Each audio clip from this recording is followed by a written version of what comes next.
Welcome back to the deep dive. For years, the conversation about productivity, it's always been centered on screens, right? Phones, laptops. Yeah, faster processors, better multitasking. Exactly. But today, we're kind of putting that paradigm aside. We're looking at a future that isn't just screenless, it's actually, strapped onto our bodies. Right, integrated into, well, everything. We are diving deep into the world of truly personal, always-on wearable AI. That's absolutely right. And we're moving beyond just, say, small upgrades to smartwatches or earbuds. This is different. How so? We are analyzing a whole new category, technology that's engineered from the ground up to be a continuous, proactive cognitive companion. Okay. So our mission today is really specific. We're going to zero in on one device that kind of exemplifies this shift, the Be wearable. The bee. And we'll use the detailed personal accounts and, the high-level industry analyses we've gathered to understand exactly how these agents are reshaping productivity, how they're influencing identity, and critically, forcing a rethink about privacy in the workplace. And we've got some really rich source material for this deep dive. It includes these detailed personal stories from the very first early adopters, right? People who actually integrated the bee into their daily professional lives. Yeah, their day-to-day grind. And we've paired that with industry analysis covering, how the device works, its pretty aggressive market validation, and the really serious ethical questions that come with an always listening AI. And for you, our listener, understanding this change isn't really optional anymore, it's critical. We're standing right at an inflection point in how professional tech gets adopted. So getting a handle on this now is kind of the shortcut to understanding the next wave of essential tools. Absolutely. Our sources all point to the same thing. AI itself, on its own, it won't replace skilled people, but people using these sophisticated personal AI companions, they will inevitably displace those who aren't. Right. So this deep dive is about making sure you have the knowledge you need to be ready for that augmented future. Okay, let's unpack this. Let's start where it all began, the hardware, the basic promise of this new category. And we'll start with that device that really became the poster child, the Be wearable. So when you first look at the Be, it's pretty understated, isn't it? Our sources describe it as just a $50 yellow wristband. Yeah, looks a bit like an early fitness tracker, maybe. Exactly. But that simple look is very intentional because what it does is anything but simple. Precisely. The aim wasn't just to be another tracker or notification device. The core function of the Bee is continuous observation. Continuous observation, It meaning, uses its microphone to constantly listen to the user's entire professional day. Everything. Meetings, client calls, even those quick chats by the water cooler, or mental notes you dictate out loud. wow, okay. And it's designed to take all that huge amount of unstructured, messy conversational data and turn it into useful, structured information. So the goal, as the founders put it, was a deeper understanding of your world without demanding your attention. Exactly. It just sits there quietly in the background, learning your patterns, your preferences, your specific jargon over weeks and months. That deep dive into continuous context, Yeah.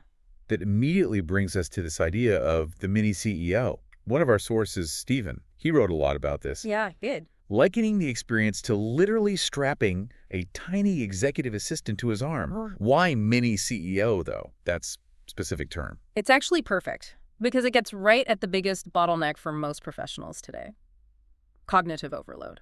Just too much information and imperfect memory. Right. You can't remember everything. Exactly. And historically, only senior execs, maybe founders, could afford actual human assistants whose entire job was to keep track of everything, remember names, recall details from a meeting 6 weeks ago, track all the different commitments, filter out the noise. Okay. This wearable AI, it basically democratizes that. It creates a perfect external searchable memory bank of pretty much every verbal interaction you have.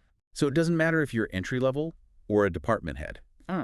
This device lets you operate with the kind of organizational awareness, that institutional memory, that used to be only for the top brass. That's the idea. You get the cognitive scaffolding of a CEO, but without needing the CEO's salary to pay for the support staff. That sounds incredibly powerful. Yeah.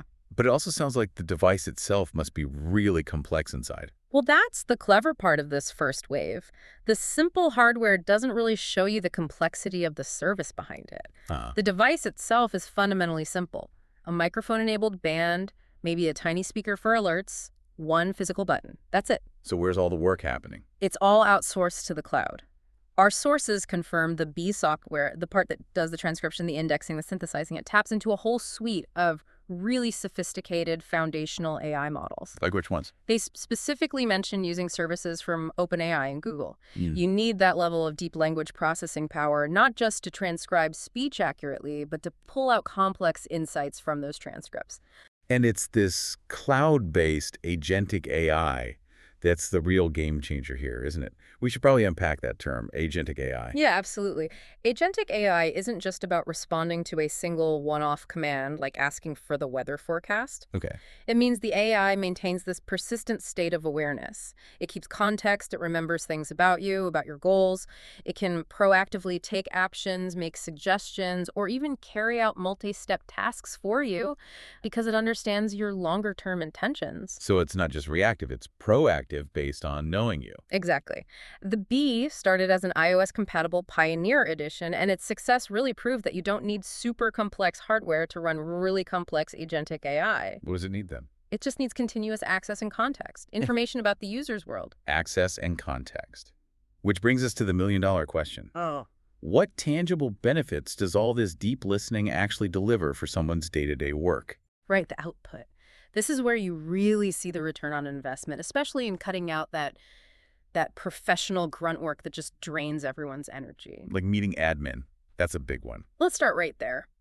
Meetings are probably, as our sources agree, one of the biggest sinks of unproductive time, mainly because of all the admin that follows. Yeah, right now you're either madly scribbling notes or you assign someone to take minutes, which takes them out of the actual discussion. Exactly. The B just automates all of that. Every conversation, whether it's a formal meeting or just a quick chat, gets recorded and then immediately distilled by the AI. Into what? Just a transcript. No, much more. Concise, focused summaries. Key takeaways. And crucially, it uses sophisticated NLP natural language processing to identify who said what, distinguish between facts stated and actual decisions made, and pull out the explicit action items. So no more frantic scribbling. And, maybe more importantly, no more spending an hour later trying to piece together what actually happened. That's huge. But the value isn't just automated minutes, is it? It's about tracking commitments, too. Yeah. That's something even the best human assistant can sometimes miss. That's where the agentic part really kicks in. Let's say during a quick 10-minute coffee chat, you promise a colleague, hey, I'll send you that Q4 expense report tomorrow morning. Okay. The AI hears that promise, it logs it, it connects it with the due date, tomorrow morning, and then it automatically nudges you. Like a reminder. Yeah, it creates reminders, or it adds a dated entry straight into your to-do list. It makes sure that crucial follow-up doesn't just fall through the cracks of a busy day. For reliability, that alone is transformative. Let's try and apply this. Think about a specific job, like sales. Speed and accuracy are everything there. Okay, perfect example. Consider the productivity cycle for a salesperson. Our sources describe this scenario right after a client call ends. The B automatically transcribes the whole conversation. Yeah. It identifies the key pain points the client mentioned. It pulls out the next steps you both agreed on.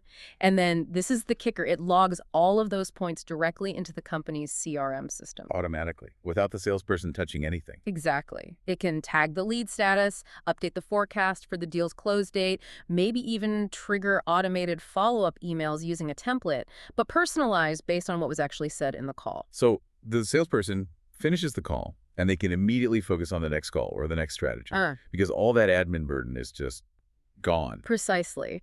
They're freed from hours of updating the pipeline, writing call summaries, generating reports. They can focus entirely on building relationships and actually closing deals. That's a massive operational boost. It really is. But you mentioned something even more futuristic, using the AI as a search engine for your own life. Yeah, this is maybe the most mind-bending part. Because it captures and indexes all your spoken interactions, it literally creates a personal search engine for life. And the accuracy, the fidelity, it's something human memory just can't match. How does that work technically? How can it search based on meaning, not just words? Okay, so this gets into things like vector databases and large context windows. Instead of just looking for a specific keyword match, like, a traditional search engine, Right. The AI turns every snippet of conversation into a kind of mathematical representation. They call it a vector. And this vector captures the meaning and the context. So you don't need the exact words. Exactly. You can ask your AI using conceptual language, something like, what did my manager suggest last week about rethinking the marketing team budget? Even if you never use the word rethinking. Right. And the AI retrieves the exact conversation snippet and the timestamp, sourcing the answer directly from your own encrypted personal universe of knowledge. That's where that context on demand feature becomes a real competitive edge. Precisely. The AI builds this sophisticated knowledge graph, a map, really, of the people, the places, the projects specific to your job. Give me an example. Okay. Imagine you're walking into an impromptu meeting with a client you haven't spoken to in, say, 3 months. Before you even sit down, you could silently ask the AI, maybe through a little paired earpiece or something, client history refresh. Mm. And the AI immediately pulls up the relevant context. When you last spoke, what the key outcomes were, what their current priorities are supposed to be. You walk into that room fully briefed without frantically digging through old emails or notes. It's like having perfect recall just woven into your awareness. It is. And the really surprising extension of this, which one user noted, was the truly personalized coaching aspect. The AI wasn't just spitting back facts, it was offering structured reflection on the user's own behavior. Moving beyond just recall to analysis. Yeah, it shifts the device from just being a useful record keeper to being this subtle, kind of non-judgmental brainstorming partner and coach. Because the AI learns only from me, right? My words, my decision patterns, my tone. It gets your style. It gets your style, so it can suggest execution steps for your specific goals, or, this is pretty cool, generate a draft email that sounds exactly like you, not some generic template. It matches your personal communication style. Tell us about that specific anecdote you mentioned, the one about self-awareness. That sounded fascinating. Yeah, it was. The user asked the AI, sort of speculatively, what's an unexpected pattern you've noticed in my professional rhythm this week? Okay, what did it say? The AI looked at the activity logs, meeting times, email activity, even location data from the phone, presumably, and it came back with this observation. The user consistently scheduled their deep creative thinking sessions immediately after high-stress, high-volume client meeting. It seemed like they were using the creative work almost as a way to decompress. And this was a pattern the user themselves hadn't consciously noticed or planned. Wow. That kind of deep analytical reflection really shows the potential for genuinely deepening your self-awareness just by having an objective system continuously review your actions. That level of intimacy, though, Yeah. that personal knowledge, it raises some really big ethical and, frankly, existential questions about what this AI actually is.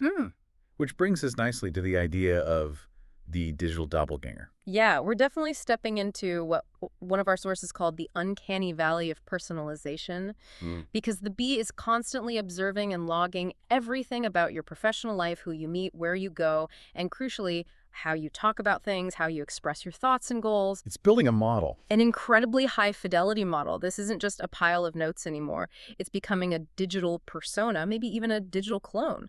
So the AI moves beyond just generic language skills. It starts to possess your history, your preferences, maybe even captures your emotional tone from your voice, and definitely your unique way of speaking. It is, in a very real sense, you, but captured in silicon. Steven in silico, as one source put it. Exactly. And one user shared this slightly amusing example of just how intimate it gets.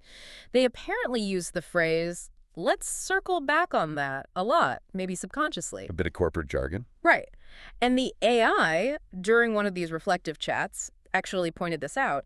It noted the pattern, and then, almost jokingly, it offered 3 alternative, maybe clearer ways to say you want to follow up later. So it's not just absorbing, it's analyzing your mannerisms and even offering feedback. Yeah. It demonstrates it's modeling you, analyzing you, and interacting with that model. This technology is creating, effectively, a second brain, one with truly superhuman memory. It recalls far more detail, context, nuance than any person possibly could. The source material uses some strong language here, describing the device as one that can see, hear, and remember everything you do, promising to effectively digitize memory itself. So when you ask it a question, the answer feels like it's coming from you, but a version of you that paid perfect attention to every single second. That's the feeling. Less like using a tool, more like accessing an intimate extension of yourself. Which forces that really deep, maybe uncomfortable question. Who are you really? when an AI knows you this intimately, maybe knows you better in some ways than you know yourself. It's a profound challenge to our whole idea of self-concept. But, while philosophers might debate that, the market seems to have already decided it's delivering a very loud, very clear answer. Which is? The world wants this digital clone, and the biggest validation came through a huge market event. Right. We have talked about the Amazon acquisition. That felt like the moment this whole category shifted from being a niche tech curiosity to a core strategy for the giants. It was a massive statement. The Be Wearable, this little $50 wristband, built entirely on this idea of continuous personal agency. Amazon bought them in July 2025. And it wasn't just a small talent grab. No, no. It was deeply strategic. Amazon's statements afterwards really emphasized their goal, bringing truly personal, agentic AI to even more customers, leveraging their huge infrastructure, their distribution power. It clearly signals that the tech giants see these personal, continuous AI companions as the next major profit engine, the successor, maybe, to the smartphone market. And okay, here's where I have to jump in with a bit of friction. When you describe this AI as a second brain, well, the Amazon acquisition suddenly makes that term feel a bit more troubling. How so? Who actually owns that second brain? Even if the data is perfectly encrypted and private to the user right now, the fact that a giant corporation controls the entire underlying platform, the future development of your most intimate personal history, that fundamentally changes the risk calculation, doesn't it? That is the absolute core tension, and our sources definitely highlight that. The sheer amount of money pouring into this space underscores that risk. Amazon's not alone here. No, definitely not. You've got that high-profile collaboration between OpenAI CEO Sam Altman and the former Apple design chief Jony Ive. They're working on exactly this kind of thing, a stealthy new AI device aimed squarely at building a massive consumer market. So combining cutting-edge AI with world-class hardware design. Exactly. It signals the ambition is huge. Yeah. Create millions of these devices that enhance memory, that digitize identity. That level of investment, that market convergence, it really proves the big players believe these personal AI devices are going to be as common, as essential as smartphones. Yeah. Carrying our digital persona with us constantly. Yeah. But the wristband is just one starting point, right? This ecosystem is already branching out, diversifying really fast. That's crucial to understand. Wearable AI isn't just one product type. It's this whole emerging ecosystem of different devices, all competing to be that seamless link between your mind and the cloud. We need to look at the different form factors. And maybe the most visually striking one, the one getting huge investment, is smart glasses. Yes. Companies like Meta are betting big on AI-powered glasses. They see them as potentially the dominant primary interface. Why glasses specifically? Because they blend the physical world you see with the digital information from the AI so naturally.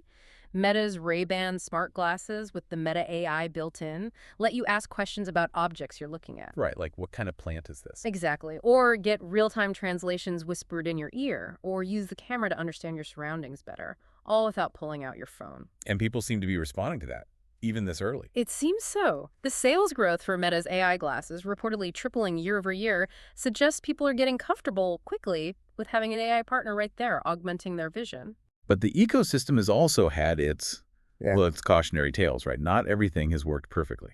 Definitely. The most famous example is probably the Humane AI pin, that little clip-on device with the camera and the laser projector. Highly anticipated. Huge hype. Huge hype. But the sources noted it really struggled with the basic technical execution. Things like battery life, the speed of responses, overheating. It showed that seamless integration is really hard. And even massive buzz can't fix fundamental usability problems if the tech isn't quite there yet. So we have wristbands like the Bee, we have glasses like Meta's. What about people who want something even more discreet? Maybe something that doesn't change their appearance like glasses do. That's where you see devices like pendants and clips emerging. Small gadgets you wear near your chest, like Omi or Limitless AI. They focus almost entirely on capturing audio, offering an alternative to the wristband form factor. And some of them are experimenting with pretty advanced sensors too. Yeah, this is fascinating. The Omi source material mentioned experiments with integrating EEG sensors. EEG, like brainwave sensors. Exactly. Trying to detect when the user is thinking about needing assistance. The idea is maybe you wouldn't even need a verbal command or a tap. The AI would just know. Wow. That leap from physically interacting with a screen or even tapping a device to just having an intention. That's what one source called dimensional technology, right? Yeah. What does that mean? Dimensional technology is contrasted with the old way, picking up your phone, unlocking it, opening an app, typing something. Discrete, intentional actions. Okay. The future, they argue, is technology that permeates every dimension of your life. It's always on, always there, always accessible, operating proactively, almost fading into the background. It's ambient computing taken to the extreme. The AI isn't a place you go, it's like the atmosphere you breathe. And this move towards a continuous dimension-permeating AI partner, that's what really raises the stakes, leading to that warning about cognitive disadvantage. Yeah, the sources bring up Mark Zuckerberg's pretty stark public statement. He basically suggested that in the future, people not using these AI assistants, especially things like glasses that offer immediate visual and audio help, might find themselves at a significant cognitive disadvantage compared to their peers who are augmented. That's a direct challenge to pretty much every knowledge worker out there. Right. What's the real implication? Is it just a small edge or something more fundamental? Based on the gains we saw described with the B, that perfect recall, instant content, zero admin lag, we're likely talking about a profound difference in capability. So not adopting these tools. Failing to embrace personal AI tools that automate follow-ups, ensure perfect notes, provide instant history, it could quickly become like trying to do a complex job today without using a computer at all. The speed difference in making decisions, the reliability of getting things done, the sheer volume of information an augmented worker can handle compared to a not augmented one, that performance gap will likely become too big to ignore. The whole competitive playing field is fundamentally shifting. But none of this happens. None of it gets off the ground if people don't trust the device that's listening to and indexing every single word they say. Which brings us squarely to the core issue.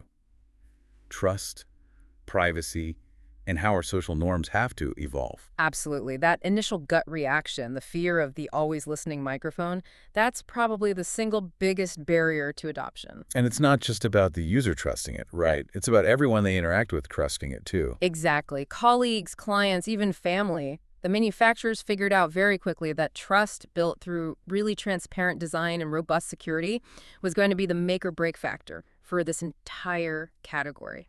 So how did the B, as one of the early leaders, tackle this? The core idea seems to be putting the user firmly in the driver's seat. Precisely. The user has to feel in control, always. For the B device, the default state was actually mute. So it wasn't recording unless you told it to. Correct. The device was silent, inactive, until the user made a specific, intentional physical gesture, a tap, to start active recording. And crucially, there was a visible red LED light. An unmistakable physical sign telling everyone when it was capturing audio. So silence, not recording, was the default. That's a key design choice. It's huge. And that physical light provides a kind of social reassurance, both for the user and for the people around them. And that control has to extend to the data itself. Right. Especially for professionals. How is that handled? This is where the technical safeguards are paramount. Mhm. B made it explicit.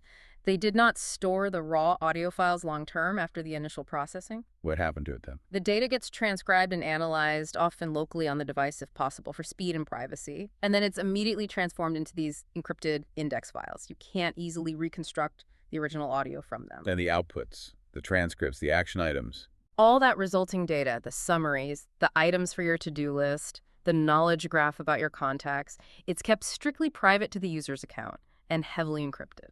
That feels like a really crucial distinction compared to a lot of consumer tech today. It changes that whole user-data relationship. It absolutely does. The data collected by the B is primarily meant to benefit the user, directly boosting their productivity, enhancing their memory. It's not primarily being harvested to feed advertising models or for third-party behavioral tracking. And the user keeps control. Total control. They can review, edit, or even delete any memory, any transcript, any insight through the associated app. They're actively curating their own digital identity. And Amazon, when they bought B, they made a point of reiterating that the product is built to protect customers' privacy and security and ensure they are in control of their experience. They know this is table stakes, both for regulators and for the market. But even with all the best technical safeguards, social norms, they move much more slowly, don't they?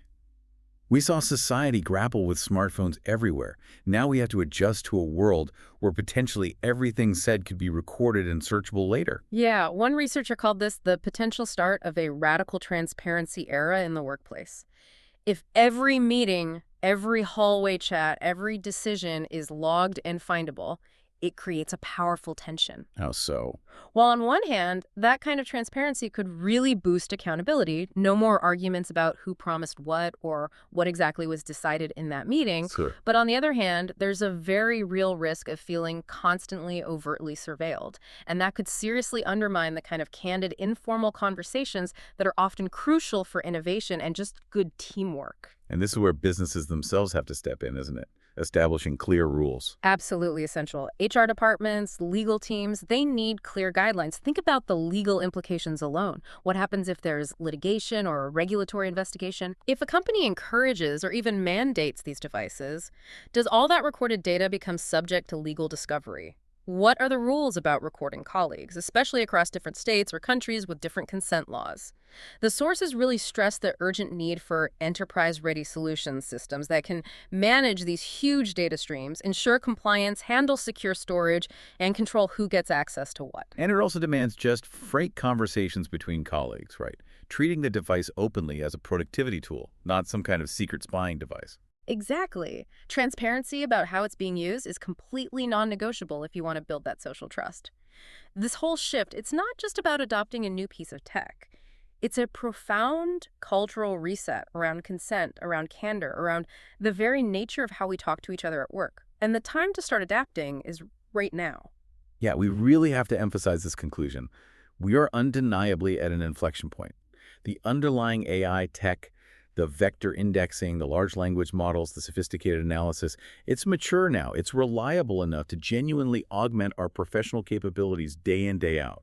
So the main hurdles aren't really the technology itself anymore. Not fundamentally.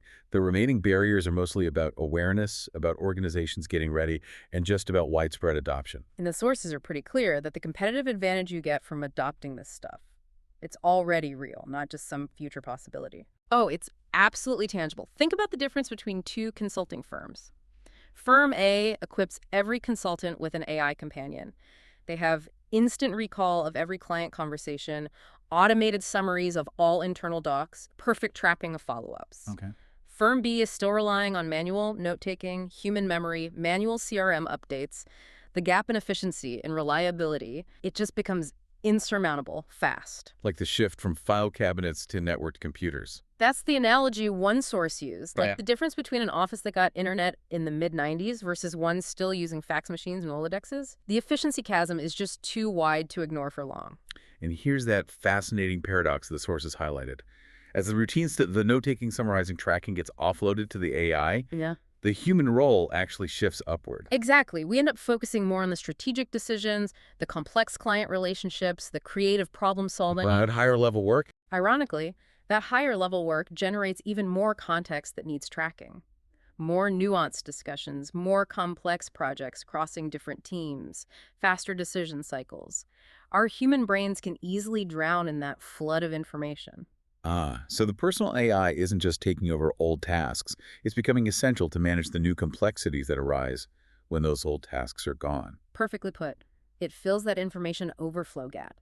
It ensures that our increased strategic focus doesn't just lead to crippling chaos because we can't keep track of everything. So the human role isn't shrinking, it's evolving. We become the strategic thinkers, the creative leads, the ethical guides, Wow. while the AI manages the perfect memory and the organizational details. Precisely. And the immediate takeaway for our listener for their career is significant. We are probably going to start seeing job postings very soon, especially in fields like sales, consulting, finance, customer service, that list AI assistant proficiency as a requirement. Like experience using augmented memory tools or automated task management. Exactly. It's rapidly becoming part of the standard toolkit for any knowledge worker. The ultimate promise here, as our sources seem to conclude, isn't that this tech makes us obsolete.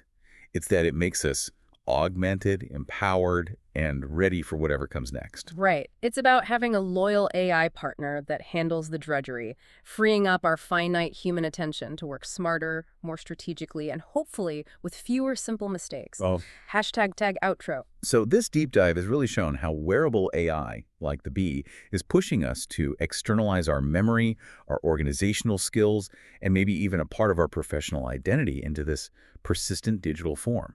The wave of adoption seems undeniable, and that performance gap is widening. And the market validation is just overwhelming. You look at Amazon buying Bee, you look at the huge investments from people like OpenAI and Jony Ive. It confirms the tech giants believe this personal, always-on AI companion is going to be as necessary, as ubiquitous as the smartphone. Yeah. But we have to leave you, the listener, with that critical, maybe unsettling question this whole shift raises. If these devices are meticulously building this comprehensive digital persona, the second brain that knows your history, your style, your commitments inside and out, what are the real long-term implications when that second brain is ultimately owned and controlled by a massive commercial entity? Mm. What's the full impact on your professional autonomy, on your identity, Mhm. when your most intimate knowledge is externalized and managed by someone else, even if today it's encrypted and technically private just for you? That is a truly profound question to end on. Thank you for joining us for the deep dive. We really encourage you to explore this concept further and maybe start grappling with those crucial questions about autonomy and identity in your own work and in your own life.